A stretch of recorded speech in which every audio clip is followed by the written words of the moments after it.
નમસ્કાર દર્શક મિત્રો, અમારા યુટ્યુબ ચેનલમાં એક નવા વિડીયોની સાથે તમારું હાર્દિક સ્વાગત છે. તો મિત્રો, હાલ જીએસઆરટીસીમાં કંડક્ટર અને ડ્રાઈવરની મોટી સંખ્યામાં ભરતી થઈ રહી છે. તો મિત્રો, જે લોકો તેમની તૈયારી કરી રહ્યા છે તો તેમના માટે આ વિડીયો ખાસ મહત્વનો બની શકે છે, કારણ કે આ બધા પ્રશ્નો છે તે પરીક્ષામાં પૂછાઈ શકે છે. તો મિત્રો, ચાલો આપણે વિડીયો શરૂ કરીએ. મિત્રો, વિડીયો શરૂ કરતા પહેલાં તમે હજુ સુધી અમારી ચેનલને સબસ્ક્રાઈબ નથી કરી તો અમારી ચેનલને જરૂરથી સબસ્ક્રાઈબ કરી લો, કારણ કે અમારી ચેનલમાં તમને નવા કંડક્ટર અને ડ્રાઈવર વિશેના તમને વિડીયો મળતા રહેશે અને તેની પીડીએફ ફાઇલ પણ તમને મળતી રહેશે, જેથી કરીને અમારી ચેનલને જરૂરથી સબસ્ક્રાઈબ કરી લો. તો ચાલો મિત્રો, આપણે વધુ ટાઈમ ન બગાડતા વિડીયો શરૂઆત કરીએ.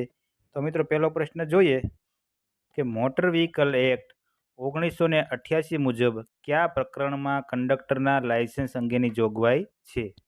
તો મિત્રો, અહીં તેના 4 ઓપ્શન છે. તો તેમાં મિત્રો સાચો જવાબ આવશે કે પ્રકરણ સીમાં મોટર વ્હીકલ એક્ટ 1988 મુજબ પ્રકરણમાં કંડક્ટરના લાયસન્સ અંગેની જોગવાઈ કરવામાં આવેલી છે. તો તેમાં મિત્રો જવાબ આપણે સી આવશે. મિત્રો, જો તમારે મારા વોટ્સએપ ગ્રુપમાં જોઈન થવું હોય તો તેની લિંક પણ તમને ડિસ્ક્રિપ્શનમાંથી મળી રહેશે, જેમાંથી તમે જોઈન્ટ પણ થઈ જશો. પછી મિત્રો, 2 નંબરનો પ્રશ્ન છે કે કઈ કલમ મુજબ કોઈ પણ વ્યક્તિ સ્ટેજ કેરેજ એટલે કે બસમાં કંડક્ટર તરીકે લાયસન્સ વગર કામ કરી શકે નહીં? મિત્રો, કઈ કલમમાં કોઈ પણ વ્યક્તિ સ્ટેજ કેરેજ બસમાં એટલે કે કંડક્ટર તરીકે લાયસન્સ વગર કામ કરી શકે નહીં? તો મિત્રો, તેમાં કલમ આવે છે કલમ નંબર 29. તો તેમાં મિત્રો જવાબ આપણે સી આવે છે. પછી 3 નંબરનો પ્રશ્ન છે કે કંડક્ટર લાયસન્સ આપવાની સત્તા કઈ કલમ હેઠળ સક્ષમ અધિકારીને આપવામાં આવી છે? કંડક્ટરના લાયસન્સ આપવાની સત્તા કઈ કલમ હેઠળ સક્ષમ અધિકારીને આપવામાં આવી છે? તો તેમાં મિત્રો આપણે અહીંયા સાચો જવાબ જોઈએ તો તેમાં મિત્રો જવાબ આપણે 30 આવશે, એટલે કલમ નંબર 30. પછી 4 નંબરનો પ્રશ્ન છે કે કઈ કલમ હેઠળ કંડક્ટર લાયસન્સ અપાતા પહેલા અયોગ્યતાની તપાસ કરવામાં આવે છે? તો મિત્રો, કઈ કલમ હેઠળ કંડક્ટરના લાયસન્સ અપાતા પહેલા અયોગ્યતાની તપાસ કરવામાં આવે છે? તો તેમાં મિત્રો જવાબ આપણે બી આવશે, કલમ નંબર 31. મિત્રો, જો તમારે આની પીડીએફ ફાઇલ જોતી હોય તો ચેનલને જરૂરથી સબસ્ક્રાઈબ કરી લેજો, કારણ કે તમને પીડીએફ ફાઇલ અમારા વોટ્સએપ ગ્રુપમાંથી તમને મળી રહેવાની છે. પછી 5 નંબરનો પ્રશ્ન છે કે કંડક્ટર લાયસન્સના રિન્યુઅલ એટલે કે નવીનીકરણની જોગવાઈ કઈ કલમમાં કરવામાં આવી છે? મિત્રો, કંડક્ટરનું લાયસન્સ છે તેનું રિન્યુઅલની જોગવાઈ કઈ કલમમાં કરવામાં આવી છે? તો તેમાં મિત્રો જવાબ આપણે બી આવે છે, કલમ નંબર 32.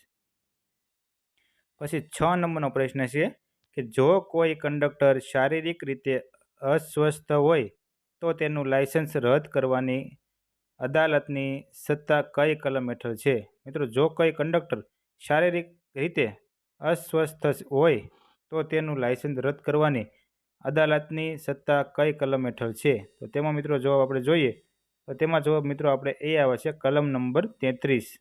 તેમાં મિત્રો જવાબ આપણે કલમ નંબર 33 આવશે.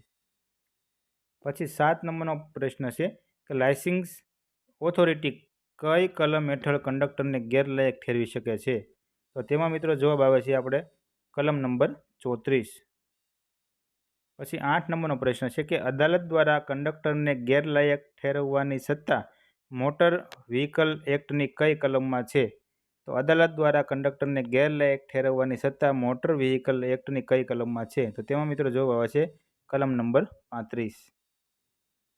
પછી 9 નંબરનો પ્રશ્ન છે કે કંડક્ટર લાયસન્સ સંબંધિત નિયમો બનાવવાની રાજ્ય સરકારની સત્તા કઈ કલમમાં દર્શાવી છે?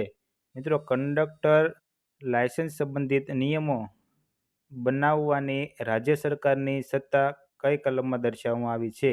તો તેમાં મિત્રો જવાબ જોઈએ તો તેમાં જવાબ મિત્રો બી આવે છે, કલમ નંબર 38.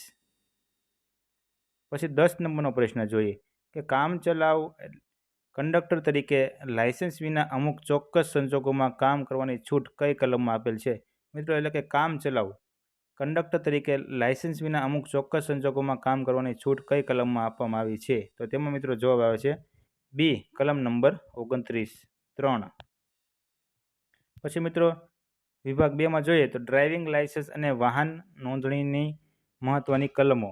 તો તેમાં વાત કરીએ 11 નંબરના પ્રશ્નમાં કે જાહેર સ્થળોએ ડ્રાઇવિંગ લાયસન્સ વગર વાહન ન ચલાવવા અંગેની જોગવાઈ કઈ કલમમાં કરવામાં આવી છે? તો મિત્રો તેમાં જવાબ જોઈએ તો કલમ નંબર 3 આવે છે। મિત્રો આ બધી કલમો તમારે યાદ રાખવી જરૂરી છે, કારણ કે પરીક્ષામાં કલમ પૂછાશે અને પૂછાશે જ। પછી 12 નંબરનો પ્રશ્ન છે કે મોટર વાહન ચલાવવા માટે ઉંમરની મર્યાદા કઈ કલમ હેઠળ નક્કી થાય છે? કે મોટર વાહન ચલાવવા માટે ઉંમરની મર્યાદા કઈ કલમ હેઠળ નક્કી થાય છે? તો તેમાં મિત્રો જવાબ જોઈએ તો કલમ નંબર આપણે 4 આવે છે, કલમ નંબર 4। પછી 13 નંબરનો પ્રશ્ન છે કે ટ્રાન્સપોર્ટ વાહન જેમ કે એસટી બસ ચલાવવા માટે લઘુત્તમ કેટલી ઉંમર ફરજિયાત હોવી જોઈએ?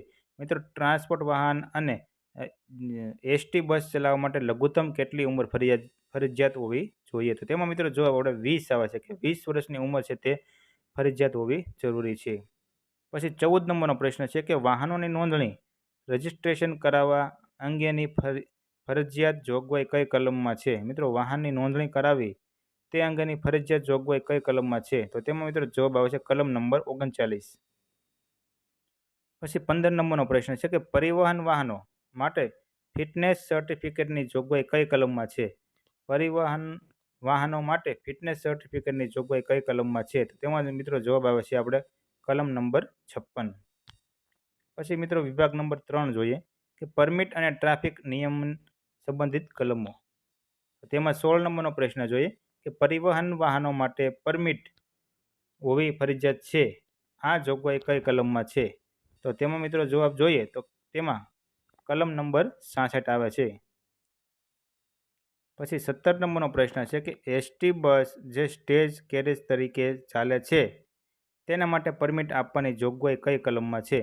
તો એસટી બસ જે સ્ટેજ કેરેજ તરીકે ચાલે છે તે તેના માટેની પરમિટ આપવાની જોગવાઈ છે તે કલમ નંબર 72માં છે। તો તેમાં જવાબ આપણે બી આવે છે, કલમ નંબર 72। પછી 18 નંબરનો પ્રશ્ન છે કે વાહનોની ગતિ મર્યાદા નક્કી કરવાની જોગવાઈ કઈ કલમ હેઠળ છે? તો મિત્રો વાહનોની ગતિ મર્યાદા એટલે કે સ્પીડ લિમિટ નક્કી કરવાની જોગવાઈ કઈ કલમમાં આવે છે? તો તેમાં મિત્રો કલમ નંબર 112 જવાબ આવશે। પછી 19 નંબરનો પ્રશ્ન છે કે વાહનોના વજન અને મર્યાદા નક્કી કરતી કલમ કઈ છે? મિત્રો વાહનમાં કેટલો વજન ભરવો અને તેની મર્યાદા નક્કી કરતી કલમ છે તે કલમ નંબર 113 છે। તો તેમાં જવાબ મિત્રો આપણે બી આવે છે, કલમ નંબર 113। પછી 20 નંબરનો પ્રશ્ન છે કે રસ્તા પર ટ્રાફિક ચિહ્નો મૂકવાની સત્તા કઈ કલમ હેઠળ મળે છે? તો રસ્તા પર ટ્રાફિક ચિહ્નો મૂકવાની સત્તા છે તેમાં કલમ નંબર આવે છે 156 હેઠળ મળે છે। પછી 21 નંબરનો પ્રશ્ન છે કે ડ્રાઈવર અને મુસાફરોએ ટ્રાફિક ચિહ્નોનું પાલન કરવું ફરજિયાત છે તે કઈ કલમમાં દર્શાવ્યું છે? મિત્રો ડ્રાઈવર અને મુસાફરોએ ટ્રાફિક ચિહ્નોનું પાલન કરવું ફરજિયાત છે તે કઈ કલમમાં દર્શાવવામાં આવ્યું છે? તો તેમાં મિત્રો જવાબ આવે છે બી, કલમ નંબર 119। પછી 22 નંબરનો પ્રશ્ન છે કે વાહનને ભયજનક સ્થિતિમાં રસ્તા પર છોડી દેવા અંગે મનાઈ ફરમાવતી કલમ કઈ છે? તો મિત્રો વાહનને ભયજનક સ્થિતિમાં રસ્તા પર છોડી દેવા અંગે મનાઈ ફરમાવતી કલમ છે તેમાં જવાબ મિત્રો આપણે બી આવે છે, કલમ નંબર 122। પછી 23 નંબરનો પ્રશ્ન છે કે બસ કે કોઈ પણ પેસેન્જર વાહનમાં ફૂટબોર્ડ એટલે કે પગથિયા પર મુસાફરી કરવા પર પ્રતિબંધ કઈ કલમ લગાવે છે? તો તેમાં મિત્રો જવાબ આવે છે કલમ નંબર 123। પછી 24 નંબરનો પ્રશ્ન છે કે એસટી બસમાં મુસાફરે ટિકિટ વગર મુસાફરી ન કરવી અથવા ભાડું ચૂકવવાનો ઇનકાર ન કરવો તે કઈ કલમ હેઠળ ગુનો બને છે? તો તેમાં મિત્રો અહીંયા જવાબ જોઈએ તો તેમાં જવાબ મિત્રો આપણે બી આવે છે કે 124 નંબરનો ગુનો બને છે। પછી 25 નંબરનો પ્રશ્ન છે કે મોટરસાયકલ પર હેલ્મેટ પહેરવાની ફરજિયાત જોગવાઈ કઈ કલમમાં છે? મિત્રો મોટરસાયકલ પર હેલ્મેટ પહેરવાની જોગવાઈ છે તેમાં કલમ નંબર 129 આવે છે, તેમાં તેની જોગવાઈ કરવામાં આવી છે। પછી વિભાગ 4માં જોઈએ તો અકસ્માત વીમો અને ડ્રાઈવર કંડક્ટરની ફરજો। તો 26 નંબરનો પ્રશ્ન છે કે અકસ્માત સમયે ડ્રાઈવરની ઘાયલ વ્યક્તિ પ્રત્યેની ફરજો એટલે કે તબીબી સારવાર અપાવી વગેરે તો કઈ કલમ હેઠળ આવે છે? તો તેમાં મિત્રો સાચો જવાબ જોઈએ તો તેમાં મિત્રો જવાબ આવે છે બી, કલમ નંબર 134. પછી 27 નંબરનો પ્રશ્ન છે કે વાહનનો થર્ડ પાર્ટી વીમો હોવો ફરજિયાત છે તે કઈ કલમમાં ઉલ્લેખિત છે? મિત્રો, વાહનનો થર્ડ પાર્ટી વીમો હોવો ફરજિયાત છે તે કઈ કલમમાં ઉલ્લેખિત કરવામાં આવેલ છે? તો તેમાં મિત્રો જવાબ આવે છે બી, 146 નંબરની કલમમાં ઉલ્લેખ કરવામાં આવેલ છે. પછી 28 નંબરનો પ્રશ્ન છે કે હિટ એન્ડ રન અકસ્માતના કિસ્સામાં વળતર આપવાની જોગવાઈ કઈ કલમમાં છે?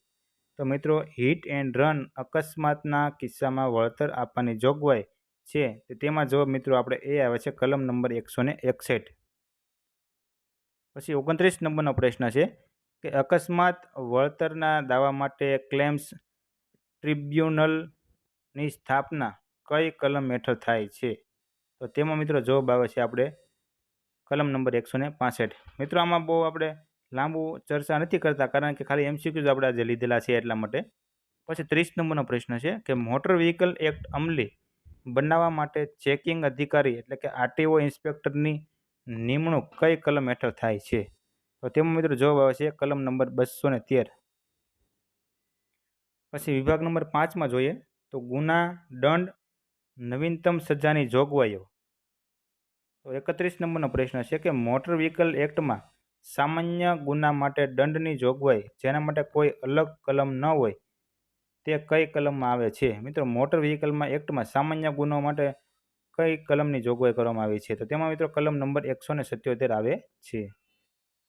પછી 32 નંબરનો પ્રશ્ન છે કે કંડક્ટર ટિકિટ ન આપે અથવા મુસાફર ટિકિટ વગર મુસાફરી કરે તો દંડની જોગવાઈ કઈ કલમ હેઠળ થાય છે?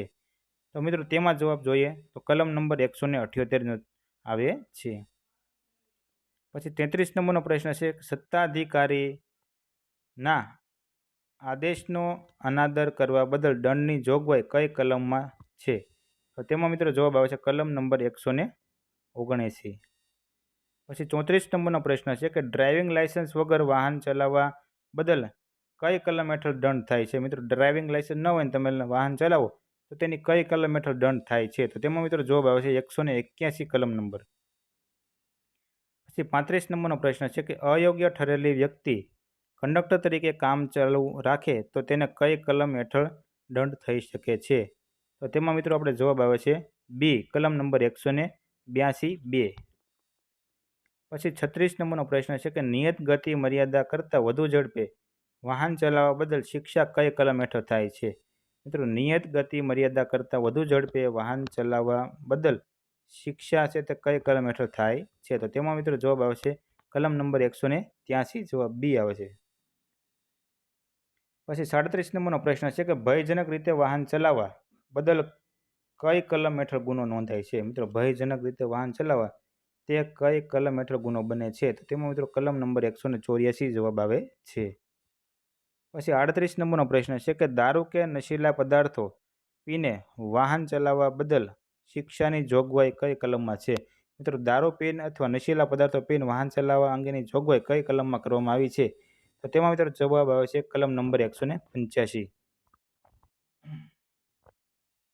પછી 39 નંબરનો પ્રશ્ન છે કે માનસિક કે શારીરિક અસ્વસ્થતા હોવા છતાં વાહન ચલાવવા બદલ કઈ કલમ હેઠળ દંડ થાય છે? તો તેમાં મિત્રો જવાબ આવે છે કલમ નંબર 186. પછી 40 નંબરનો પ્રશ્ન છે કે અકસ્માત સંબંધિત ગુનાઓ, અકસ્માત કરી ભાગી જવું કે પોલીસને માહિતી ન આપવી માટે શિક્ષાની જોગવાઈ કઈ કલમમાં છે? તો તેમાં મિત્રો જવાબ આવે છે કલમ નંબર 187. પછી 41 નંબરનો પ્રશ્ન છે કે જાહેર રસ્તા પર રેસિંગ એટલે કે વાહનોની હરીફાઈ કરવા બદલ દંડની જોગવાઈ કઈ કલમમાં છે? એટલે કે મિત્રો, જાહેર રસ્તા પર તમે કોઈની રેસ કરો તો તે હરીફાઈ કરો તો તેની કઈ કલમની જોગવાઈ છે? તો તેમાં મિત્રો આવે છે આપણે કલમ નંબર 189. પછી 42 નંબરનો પ્રશ્ન છે કે અસુરક્ષિત કે ખામીયુક્ત વાહન જાહેર રસ્તા પર ચલાવવા બદલ કઈ કલમ હેઠળ દંડ થાય છે? મિત્રો, અસુરક્ષિત કે ખામીયુક્ત વાહનો જાહેર રસ્તા પર ચલાવવા બદલ તેમાં મિત્રો કલમ નંબર 190 હેઠળ દંડ થાય છે. તો તેમાં મિત્રો આપણે જવાબ એ આવે છે કલમ નંબર 190. પછી 43 નંબરનો પ્રશ્ન છે કે આરસી બુક વગર વાહન ચલાવવા બદલ કઈ કલમ હેઠળ શિક્ષા થાય છે? મિત્રો આરસી બુક વગર વાહન ચલાવવા બદલ કઈ કલમ હેઠળ શિક્ષા થાય છે? તો તેમાં મિત્રો જવાબ આવે છે કલમ નંબર 192.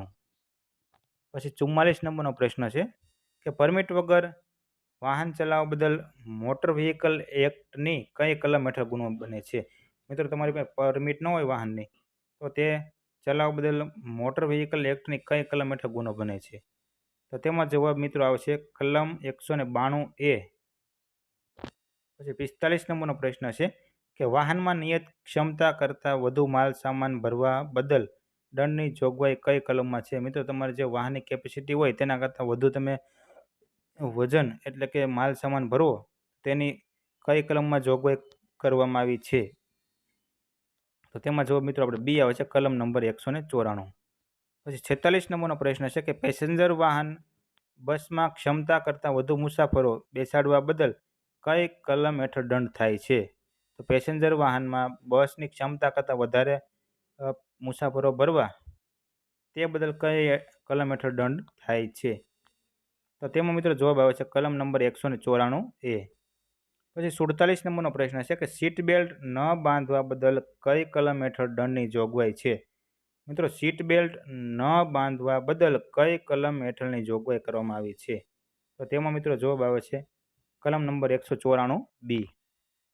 પછી 44 નંબરનો પ્રશ્ન છે કે થર્ડ પાર્ટી વીમો ન હોય તેવું વાહન ચલાવવા બદલ કઈ કલમ હેઠળ શિક્ષાપાત્રને ગુનો બને છે? થર્ડ પાર્ટી તમારી પાસે વીમો ન હોય તો તેમાં કલમ નંબર 196માં તેની 196 નંબરની કલમ છે તેમાં શિક્ષાપાત્ર ગુનો બને છે.